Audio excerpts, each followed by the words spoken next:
This is Camera Oscura. We're here at the top of the city here. We can see all of Havana. This is where the capital is. So you can see a lot of the capital right here. It's beautiful.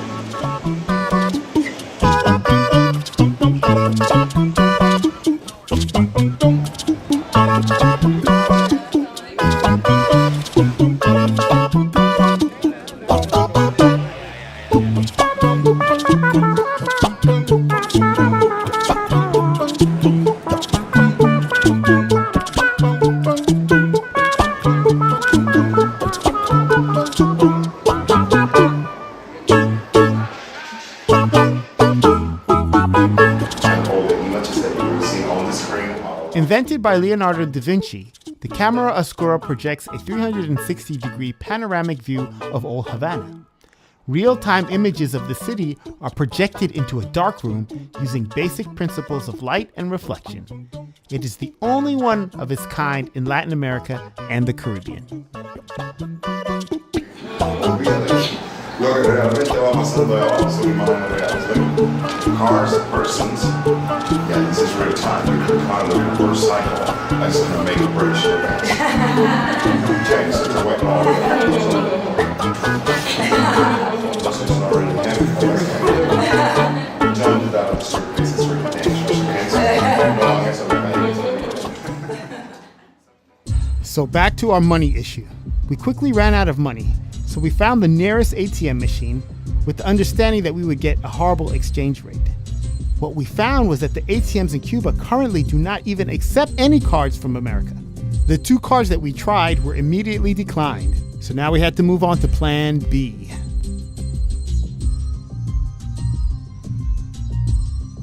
We found out that there was a Western Union somewhere in Old Havana. We just had to call somebody in the United States. But our phones had no service in Cuba, even though we have international service on our cell phone plan.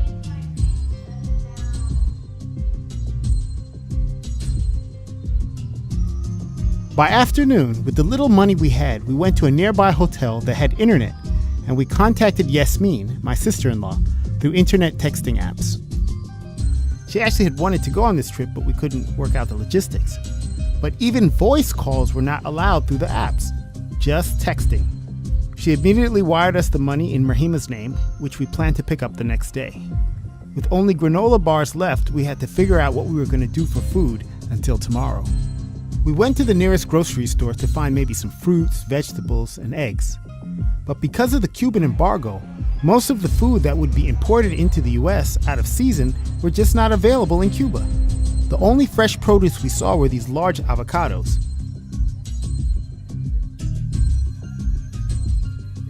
We spoke to the landlord's in-laws that were next door to us, and they recommended some places that we would find some of the things that we were looking for.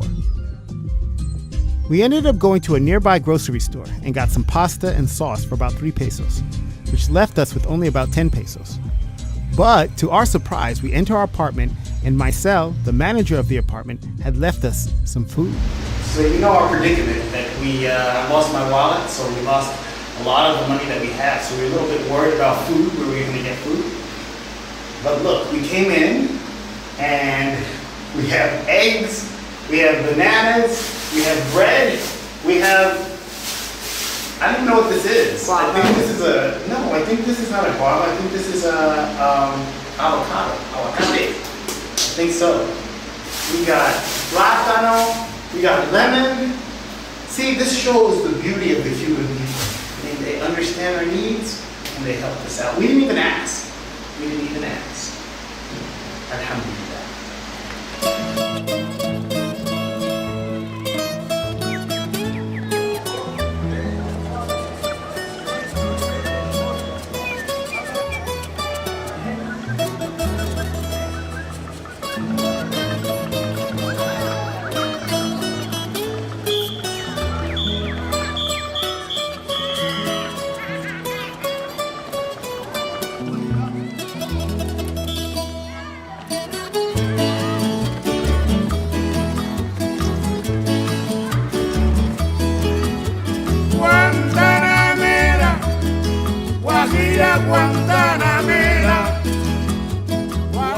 The dominant religion in Cuba is Catholicism.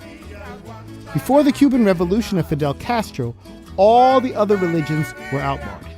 The enslaved Africans who were brought to Cuba were forced to convert to Catholicism. However, many of them mixed African polytheistic beliefs with Catholicism and created a hybrid religion called Santeria, or Way of the Saints.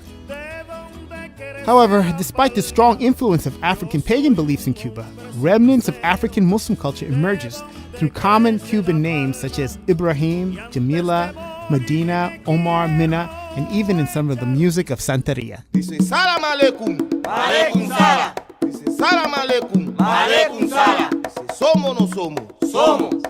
Dice somos no somos, somos. Santo Tomás, ve para creer. Santo Tomás, ve para creer.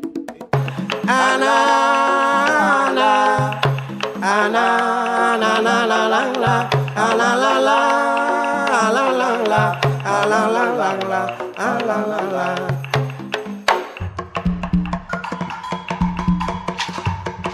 No crea que porque canto traigo el coral. Pero bueno, ya son las horas. Ya son las horas, salam aleikum. Salam aleikum, aleikum salam. Ororo, ya son las horas. Llego a acuerdo más sublime. Oye, para el alma divertir. Even some of the rituals of Santeria resemble some of the practices and traditions of African Muslims.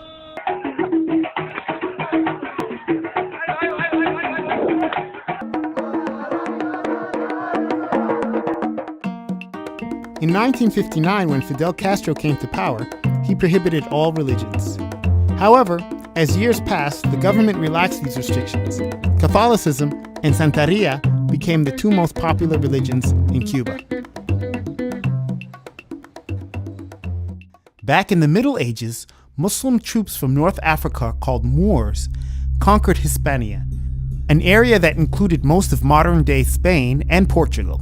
This area became known as Al-Andalus. The Moors were brilliant architects, mathematicians, scientists, and astronomers, and they helped pull all of Europe from the Dark Ages into the Renaissance. Islam remained in Al-Andalus for more than 700 years, until 1492, the year that the last Muslim ruler in Granada was defeated. Catholicism became the only religion allowed in Spain, and Muslims and Jews were required to convert or face expulsion or even death. 1492 was also the year that Columbus reached the Caribbean and landed in Cuba.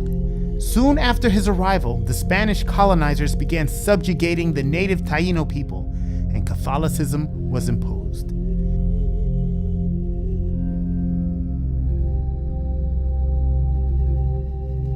Nevertheless, knowledge, arts, and music from the Moors of Al-Andalus was transported to Cuba. Words like azúcar, sugar, arroz, rice, aceite, oil, all come from Arabic. Even words like fulano, which comes from the Arabic word fulan, which means so-and-so, and ojalá, or hopefully, or God willing, come from the Arabic language. Al-Andalus wasn't completely Arab, African, or European. It was multicultural, multi-ethnic, something Cubans are very comfortable with. So when Cubans encounter Islam, they find the camaraderie, respect, and the ethnic diversity of Muslims familiar and appealing. ¿Cómo te llamas? Ahmed Abdul Salam. Mi padre. My father is also named Ahmed Abdul Salam. MashaAllah, MashaAllah, MashaAllah. Also, many of the African slaves that were brought to Cuba were Muslim.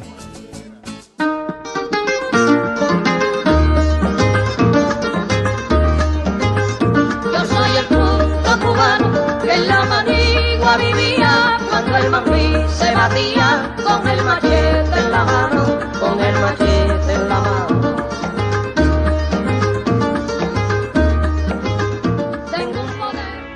The next morning, we head over to Western Union Station at a money exchange shop. After standing in line for nearly an hour, we found out that the money cannot be transferred to a non-Cuban. Only Cuban citizens are allowed to receive money from America. The lady at the money exchange offered us to send money to her personal bank account. We just had to trust her that she would give us the money. 4 hours later, and success. Alhamdulillah. This was a good lesson to learn for people who may happen to be overseas and lose their money.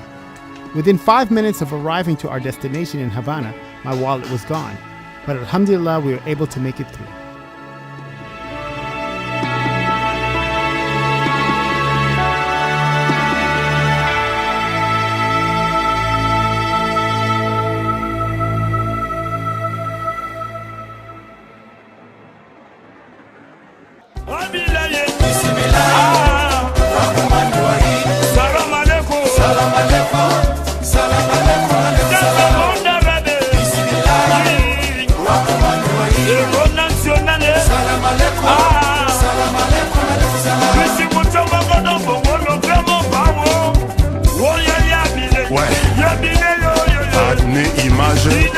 Christian Dienda, Adam Bombo, les grands saoudiens, Blaise Mawete.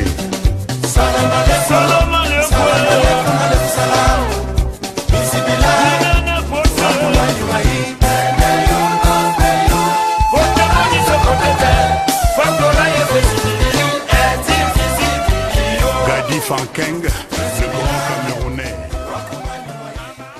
This Dean TV video was brought to you in part by Penny Appeal USA, Small Change, Big Difference, by Islamic Relief, Working Together for a Better World, and by Guidance Residential, the #1 Islamic home financer in the US.